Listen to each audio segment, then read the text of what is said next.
Passage de l'analogie au numérique, l'échéance fixée en juin 2015 s'approche pour l'amicale des cadres de la RTS à carte. Il s'agit de sensibiliser des agents de la radiodiffusion télévision nationale sur les enjeux de cette révolution. Ils étaient en réunion d'échange dans les locaux de la RTS, Salinko Sissoko. Juin 2015, le secteur de l'audiovisuel va connaître une révolution historique. Le passage de l'analogique au numérique, les séances arrivent à grands pas. Pour ne pas subir les contre-coups d'un tel changement, les cadres de la RTS engagent le combat de l'information et de la sensibilisation. C'est ce qu'on appelle prendre le taureau par les cornes. Il faudra véritablement investir l'espace numérique en état présent sur toutes les plateformes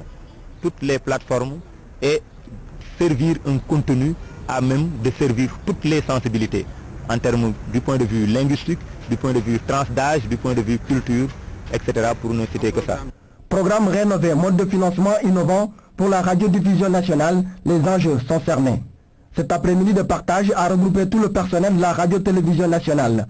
Occasion pour le conférencier Isaac Faye, directeur technique, et le modérateur Abdoul Ndao d'alerter sur les enjeux de cette révolution, qui à coup sûr va changer le visage du secteur audiovisuel dans ce XXIe siècle.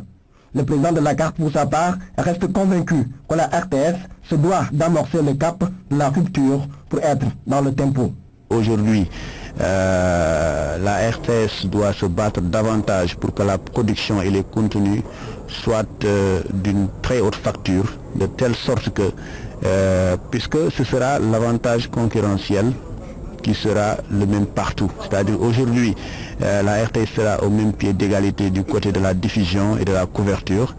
Ce qui fera la différence, c'est le contenu donc, et les programmes. L'initiative de la carte a été fortement saluée par les agents. Des séances périodiques d'information et de partage sont dorénavant initiées pour une mise à niveau permanente des agents. Ainsi, les cadres de la RTS ont-ils appelé l'État à soutenir l'audiovisuel public afin qu'il soit mieux positionné dans l'exploitation et la gestion des dividendes numériques. Par ailleurs, ils ont plaidé pour un cadre juridique et législatif qui protège les intérêts du service public de l'audiovisuel.